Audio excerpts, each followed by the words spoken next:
출애굽기 20장 1에서 7절 말씀입니다. 20장. 하나님이 이 모든 말씀으로 말씀하여 이르시되 나는 너를 애굽 땅 종되었던 집에서 인도하여 낸 내 하나님 여호와니라. 너는 나 외에는 다른 신들을 내게 두지 말라. 사랑하는 형제 여러분, 7월 6일 수요일 새벽 묵상에 오신 것을 환영합니다. 인생사에서 가장 중요한 언약이 무엇이죠? 결혼 서약이 아마도 가장 중요할 것입니다. 결혼식에는 결혼 서약이 있습니다. 진실한 남편과 아내가 되어 어떤 일이 있더라도 일생 동안 사랑하고 존중하고 어른을 공경하며 행복한 가정을 이루어갈 것을 서약합니까? 예, 서약합니다. 결혼을 하면 상대방에게 지켜야 할 행동윤리가 있습니다. 첫째로는 부부만의 사랑을 기본적인 의무로서 끝까지 지키며 다음은 혼인으로 생겨나는 가족관계에 선하게 하는 것입니다. 결혼은 언약관계를 맺는 것이고 언약에는 의무가 있습니다. 마찬가지로 하나님과 언약을 맺으면 하나님께 지켜야 할 계명이 있습니다. 하나님과의 언약을 한마디로 하면 예레미야가 말하는 바와 같습니다.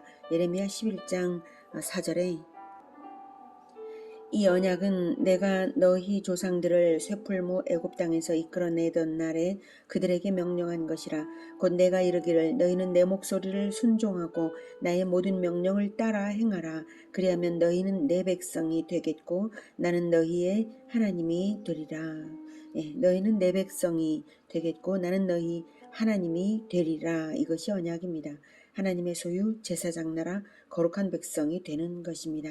이것이 구약성경에 나온 하나님과 백성의 언약입니다. 그래서 옛 언약이라고 구약이라고 합니다. 그러면 이 언약에 대한 계명은 무엇인가 하면 10계명입니다. 언약을 맺었으면 계명을 지켜야 언약 백성이죠. 언약에 대한 인간 편의 의무가 10계명이라면 언약에 대한 하나님 편의 의무로서 하나님이 무엇을 해주시는가 하면 세계가 다 하나님께 속해 있기 때문에 하나님은 창조주의 주권으로 필요한 모든 것을 다 주실 수 있고요. 평안을 보장하시고 영원한 하나님 나라 백성으로 살게 하십니다. 하나님 안에서 생명과 평안을 보장하십니다. 부부간의 정조를 지키며 사랑하면 행복하게 백년해로 하는 것과 비슷하죠. 그래서 우리에게 10계명을 지키는 것이 중요합니다. 10계명을 지키지 않으면 언약이 깨지는 것이니까요. 출애굽기 20장은 10계명인데요. 10계명은 결코 구약에만 의미 있는 것은 아닙니다. 신구약 공히 10계명이 하나님의 법의 틀을 이룹니다. 주전 1446년 3월 15일 호렙산, 여기가 시내산이고 호렙산이죠. 거기에서 이 10계명이 주어졌습니다. 19장에서 하나님이 시내산에 강림하실 때에 우레와 번개와 나팔소리와 산이 진동하는 중에 빽빽한 구름 속에서 강림하셨다는 것 기억나시죠? 그때 하나님이 한 번 더 모세를 부르셔서 백성들이 경계선 넘어 들어오지 못하게 거듭해서 강조시키신 후에 이제 하나님의 음성으로 모든 백성들이 귀로 듣도록 10계명을 말씀하신 것입니다. 나는 너를 애굽 땅 종되었던 집에서 인도하여 낸 네 하나님 여호와니라. 이렇게 언약관계를 맺을 거니까 언약의 당사자들이 누구인지를 가장 먼저 나타냅니다. 당사자는 구원하신 하나님과 구원받은 이스라엘이 두 당사자인데요. 종살이에서 구원하신 하나님, 이 출애굽의 분명한 체험으로 하나님을 체험했기에 이스라엘은 하나님을 완전히 신뢰하고 기쁘게 언약을 맺을 수 있을 거예요. 그러고 보니 하나님은 구원을 해놓고 언약을 맺나요? 언약을 맺어야 구원하시나요? 출애굽을 먼저 시키시고 시내산 언약을 맺으셨죠. 구원을 해놓고 언약을 맺으셔서 언약에 합당한 생활 원리를 주십니다. 정말 은혜로우신 하나님이시죠. 우리에게도 그렇게 하십니다. 하나님은 원래 그렇게 하시는 분이십니다. 은혜를 베푸실 준비가 되어 있으시고요. 우리로 하여금 그 은혜를 받도록 인도하십니다. 우리가 아무것도 모를 때에 복음을 듣게 하시고 예수님을 영접하게 하시고 그 후에야 세례를 받죠. 하나님은 철없는 이스라엘을 구원을 먼저 해놓고 이제 정식으로 언약을 맺고 계십니다. 그러니 이스라엘은 구원이 완성되도록 계속해서 성장해야만 해요. 계명 실천으로요. 지금 언약을 맺는다고 구원에 합당한 인생들로 당장 완성되지를 못하거든요. 그래서 계명을 지켜야만 구원받는 것이 아니라 실은 구원받은 사람은 계명을 마땅히 지키는 것입니다. 계명을 지키는 것을 조건으로 구원되는 것이 아니라 구원받은 자의 삶이 계명 준수로 나타날 때 그가 구원받았음이 증명되는 것입니다. 얼마나 은혜롭습니까? 계명을 먼저 완전히 지켜야만 구원받는다면 구원받을 사람은 한 사람도 없을 거예요. 계명의 의미를 잘 들여다보면 그것을 깨달을 수 있습니다. 자, 제1계명은 너는 나 외에는 다른 신들을 내게 두지 말라입니다. 결혼을 한 여자가 다른 남편을 두지 말아야 하는 것이 절대적인 첫째 의무인 것처럼 하나님 아닌 다른 신을 섬겨서는 안 됩니다. 다른 신이란 하나님의 자리에 뭔가를 놓으면 그게 다른 신입니다. 꼭 신적 존재가 아니라 할지라도 숭배하는 자가 하나님 대신 무언가를 섬기면 그게 다른 신입니다. 그리고 하나님과 함께 다른 신을 동시에 섬겨도 안 됩니다. 그렇다면 예수님을 섬기는 것은 다른 신이 아니냐 이렇게 생각하실 분이 있을지 모르는데요. 예수님은 여호와 하나님의 독생자로서 하나님의 뜻에 따라 내려오신 하나님의 아들이기 때문에 여호와 하나님 따로 예수님 따로가 아닙니다. 오히려 예수님을 잘 믿는 것만이 하나님을 참되게 섬기는 것입니다. 왜냐하면 진리의 하나님의 보냄을 받아서 그 진리 그대로를 삶으로 보여주신 분이 예수님이어서 그렇습니다. 그래서 예수님이 진리라고 하신 것입니다. 하나님을 제대로 섬기는 유일한 길을 주시기 위해 예수님을 보내신 것입니다. 19장에서 눈에 보이는 것으로 하나님을 알려고 들지 말고 말씀으로만 임재하신 하나님을 겪었으므로 말씀으로 하나님을 알고 섬기라고 하셨죠. 성경 말씀의 진리를 인격과 인생으로 보여주시려고 그리스도 예수님을 보내신 것입니다. 그래서 오직 예수님의 인생 원리를 배워 본받아 따르는 것만이 하나님을 믿는 방법입니다. 하나님 외에 다른 신을 두지 말라는 것은 하나님의 진리가 아닌 다른 원리를 인생 원리로 따르지 말라는 것입니다. 그런데 가만히 생각해 보면 세상은 예수님과 전혀 다른 원리를 우리에게 가르칩니다. 그것은 이 세상 신이 있는 것이어서 그렇습니다. 세상을 장악하고 있는 신이 있어서 세상을 혼미하게 하며 사람들의 마음을 붙잡아 자기의 가르침을 따르게 하는 그 영이 있습니다. 예수님은 원수를 사랑하라고 하시는데 영화를 보면 복수극이 난무하죠. 예수님은 눈으로 보고 음욕을 품기만 해도 간음이라고 하셨는데 세상 드라마에서는 진짜 불륜까지도 낭만으로 탈바꿈해버립니다. 예수님은 큰 자가 섬기는 자가 되라고 하시는데 세상 시스템은 경쟁과 약육강식입니다. 예수님은 작은 자를 섬기는 것이 예수님을 섬기는 것과 같다고 하셨고 전도하기 위하여 몰려오는 무리를 피하여 떠나곤 하셨는데 세상 대중문화는 많은 인기인들을 만들어내고 거대한 팬덤을 형성하고 정치는 대중을 선동하여 권세를 줍니다. 예수님과 정반대의 원리를 가르치며 혼미하게 하는 이 세상 신이 바로 마귀입니다. 눈에 안 보이지만 마귀는 세상 곳곳에서 판을 치며 순간순간 우리를 속이려고 계속해서 침투하고 있습니다. 세상은 하나님을 섬기지 않으면 공중권세 잡은 자 마귀를 섬기는 것입니다. 세상 사람들이 인정을 하든 안 하든 그것은 사실입니다. 신의 존재를 믿든 안 믿든 하나님을 섬기지 않는 사람들은 자기 욕심을 따르며 죄를 짓고 살아갑니다. 영화, 드라마, 인터넷, 온갖 매체와 재밌거리들, 탐욕과 미움과 근심과 불안을 주는 온갖 세상사를 통해서 마귀는 사람들을 장악했고 사람들은 알게 모르게 이 세상 신 마귀를 섬기며 살고 있습니다. 원죄를 가지고 태어났기 때문에 모든 인간의 자유의지는 하나님의 말씀을 모르면 반드시 죄를 선택하게 되어 있는 것입니다. 죄의 종이죠.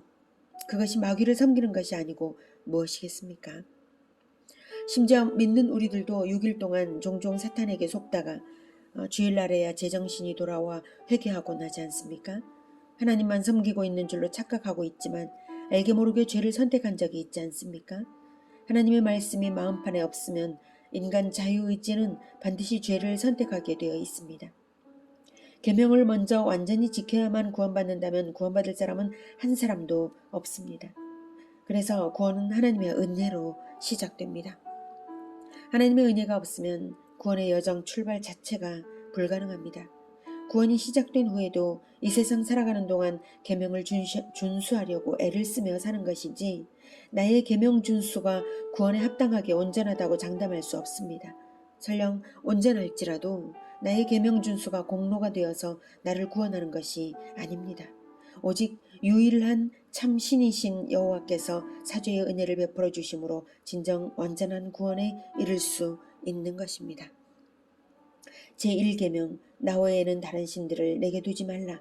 이 계명을 마음판에 새기시고 세상 신의 거짓을 파하시고 하나님 말씀만을 날마다 따르시기를 기원합니다. 4절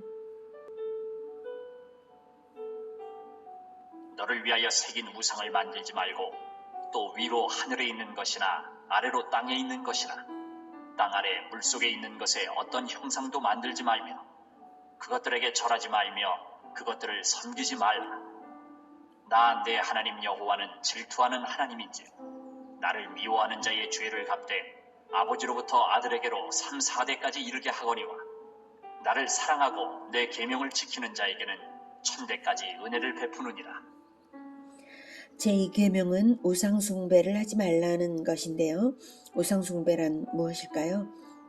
돌이나 나무로 깎아 만든 것에 절을 해야만 우상숭배일까요? 본문을 잘 들여보면 우상숭배란 하나님보다 자기를 위하는 것, 피조물 숭배행위, 하나님을 형상화하는 것을 의미합니다.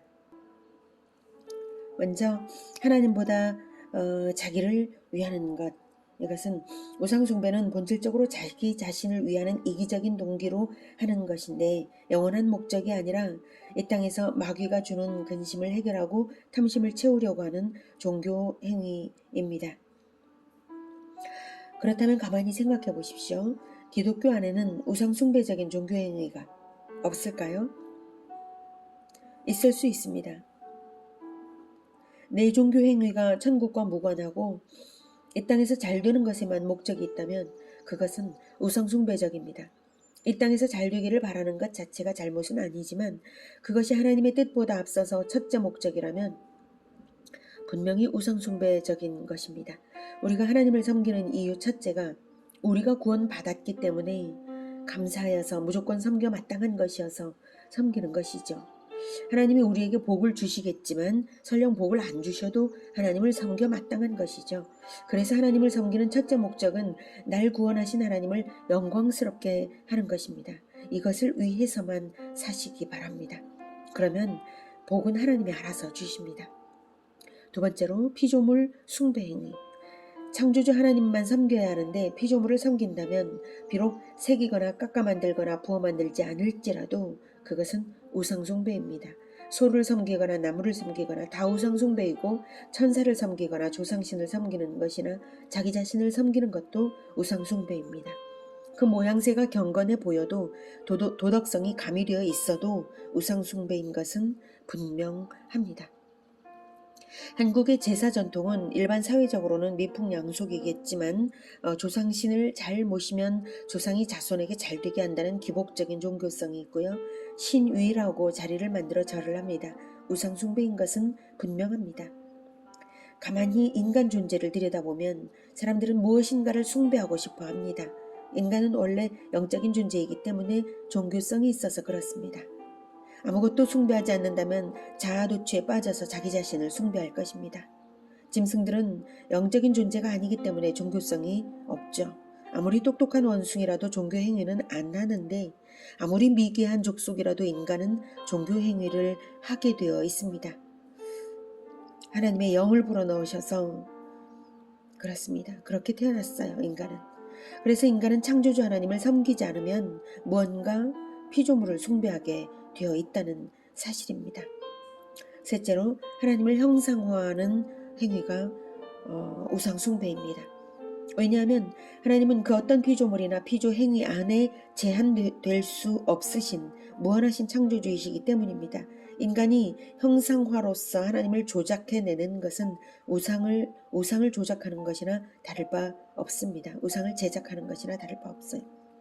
하나님은 형상으로 제한받지 않으시고 형상화로 경배받지 않으시고 오직 말씀 교제로서 우리 안에 진리로 들어와서 우리를 진리대로 살게 하시는, 우리를 변화시키시는 살아계신 하나님이십니다. 교제는 자기를 위하는 것이 아니라 상대를 위하는 것이죠. 그런데 형상화는 상대가 아니라 자기를 위한 것입니다. 하나님을 형상화하는 것은 사람들이 말씀을 배제하고 형상화된 것에 숭배 행위를 하며 자기 만족에 빠지게 만듭니다.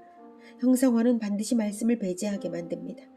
하나님이 형상으로서 숭배를 받으려고 하셨다면 부활하신 예수님이 승천하시지 않고 지구상에 남으시면 될 텐데 그러지 않으신 이유는 보이는 것에 휘둥그레지지 말고 성경에서 하나님을 배우고 실천하는 것으로서 하나님을 섬기라는 뜻입니다.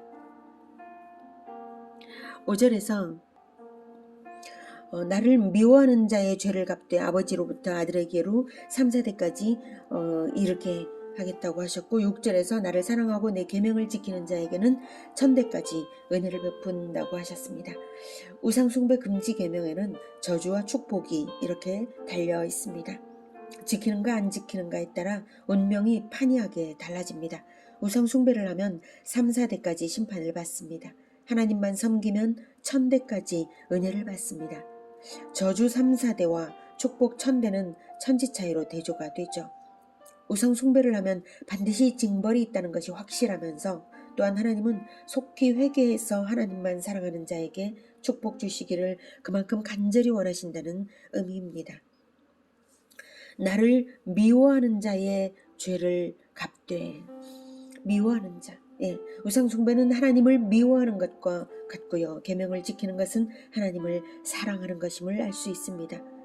하나님은 마음을 다 아시는 하나님이시니까 마음에서부터 우상 숭배를 하지 않기를 간절히 바라시는 것입니다. 하나님이 우리를 얼마나 사랑하시는지 우리 안에 들어와 계시고 또 소통하고 교제하기를 원하시는데 만약 내가 어떤 형상에 빠져서 내 안에서 말씀을 떠올려 주시는 하나님을 무시하면 하나님은 무척 마음이 상하십니다. 그래서 질투하는 하나님이라고 밝히십니다. 하나님은 거룩한 질투로 우리를 그토록 간절히 사랑하십니다. 그러니 여러분 하나님만 최고로 사랑하시고 하나님과 늘 말씀으로 교제하시기를 기원합니다. 7절 너는 내 하나님 여호와의 이름을 망령되게 부르지 말라.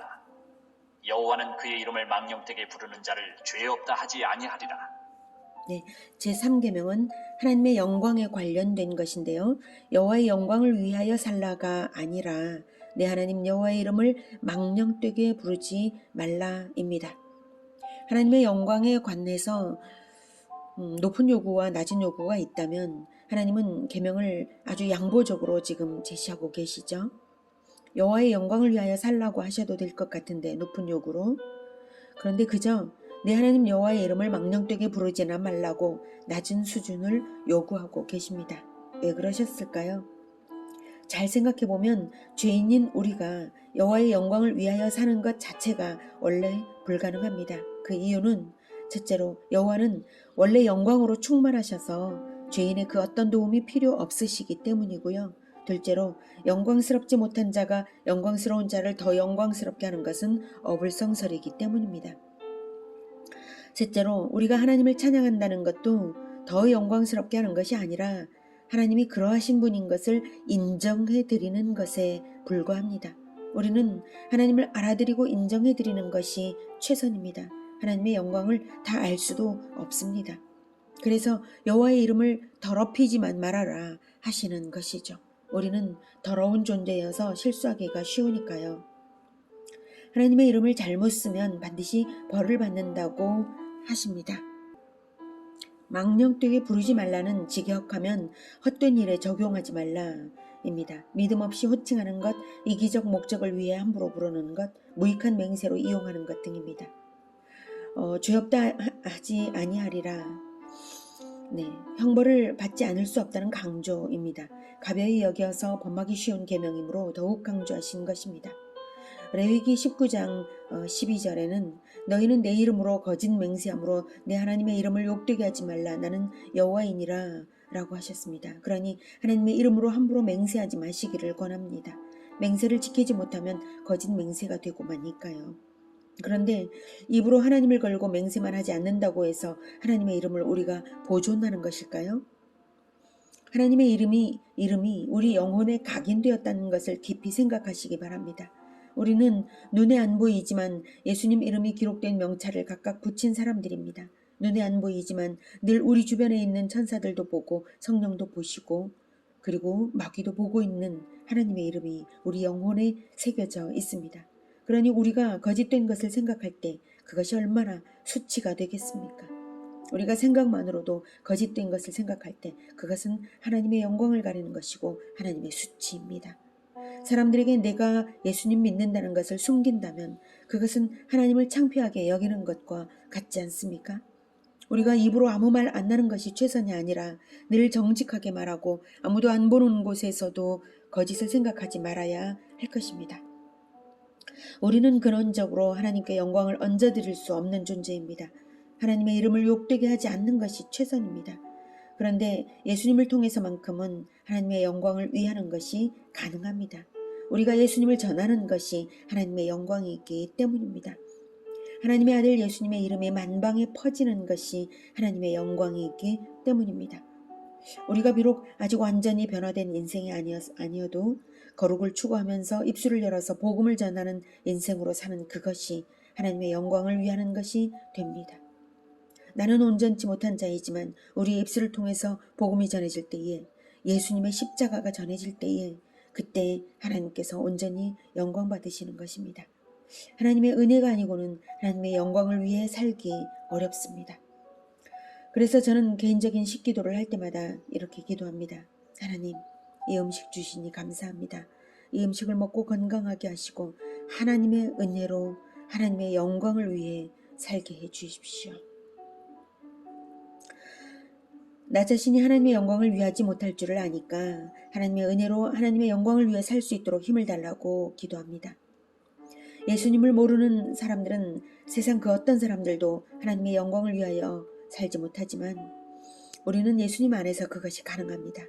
하나님의 영광을 위하여 살 때 그것이 나에게도 최고의 영광이 됩니다. 오늘은 10계명 중 제1, 제2, 제3계명을 배웠습니다. 언약이 있으니 계명이 있는 것입니다. 내 영혼에 계명이 새겨지고 내 삶에 계명이 적용되고 있다면 언약 백성이라는 뜻이며 구원받았다는 증거입니다.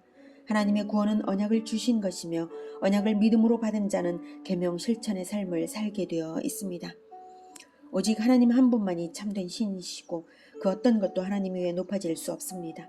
이기적인 동기로 무언가를 섬기는 것은 우상숭배이며 진리의 말씀을 버리고 형상숭배로 만족하고자 하는 것도 우상숭배입니다. 오직 말씀의 진리를 영혼에 새겨서 행실로 나타내는 삶으로서만 진정 하나님을 섬길 수 있습니다. 우리가 하나님의 이름을 망령되게 하지 않고 하나님 영광을 위해 살고자 할 때 오직 예수 그리스도를 통해서만 그것이 가능합니다. 예수 그리스도는 유일하신 하나님의 유일하신 아들이시기 때문에 오직 예수님을 섬김으로써만 하나님을 섬길 수 있고 오직 진리이신 예수님을 섬김으로써만 우상숭배를 버릴 수 있습니다. 오직 예수님을 통해서만 하나님의 영광을 위해 살아갈 수 있습니다. 예수님을 깊이 만나며 하나님을 섬기는 계명 실천의 삶을 살아가시기를 기원합니다. 기도하겠습니다. 하나님 감사합니다. 우리에게 예수님을 보내주셔서 새 계명 예수님처럼 서로 사랑하며 서로 사랑하라는 그 계명을 주시니 감사합니다. 이 10계명의 모든 것들이 그 예수님을 본받아 서로 사랑하는 그 계명에 다 들어있음을 다시 새삼 깨닫게 되는 시간이었습니다. 모든 계명이 온전히 우리 안에 우리의 삶에 나타나는 것은 오직 예수 그리스도를 본받음으로써만 된다는 것을 깨달았사오니 성령으로 충만케 예수님의 영으로 충만케 하여 주셔서 우리가 예수님을 날마다 본받는 데에 성공하게 주님 도와주시옵소서. 예수 그리스도의 이름으로 기도드립니다. 아멘. 이어지는 시간은 개인 기도 시간입니다.